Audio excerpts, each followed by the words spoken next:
Happy people don't cheat. I just wasn't happy.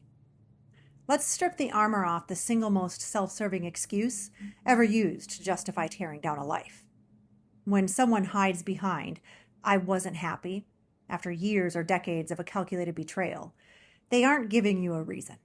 They are trying to hand you the bill for their own internal emptiness. It is asinine, it is shallow, and it is a lie. Happiness is not a debt your partner owes you. Fulfilling your own soul is an inside job. And when a person steps into a double life, they didn't trip into it because you failed to make them happy. They made a continuous, deliberate choice to trade integrity for cheap validation. If someone is genuinely unhappy in a relationship, an adult with character has options. You talk, you face the hard truths, or you walk away with your head held high. But cheating, betrayal, secretive affairs, that isn't unhappiness. That is a structural failure of character. And here is the uncomfortable truth they will spend the rest of their lives running from. They will never be happy. Not with the affair partner, not in the next relationship, and not in the fantasy life they tried to build on your back.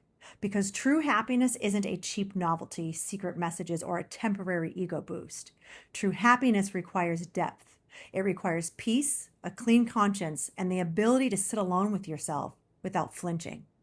You cannot cultivate real joy when the foundation of your life is built on deceit. When the excitement wears off, they are stuck with the exact same hollow person they were running from in the first place. So stop carrying the blame for a void you did not create. Their happiness was never your job to manufacture, and your peace is no longer theirs to hold. Your life is in your hands now. This is Rebuild and Rise. You belong here. Love you. Bye.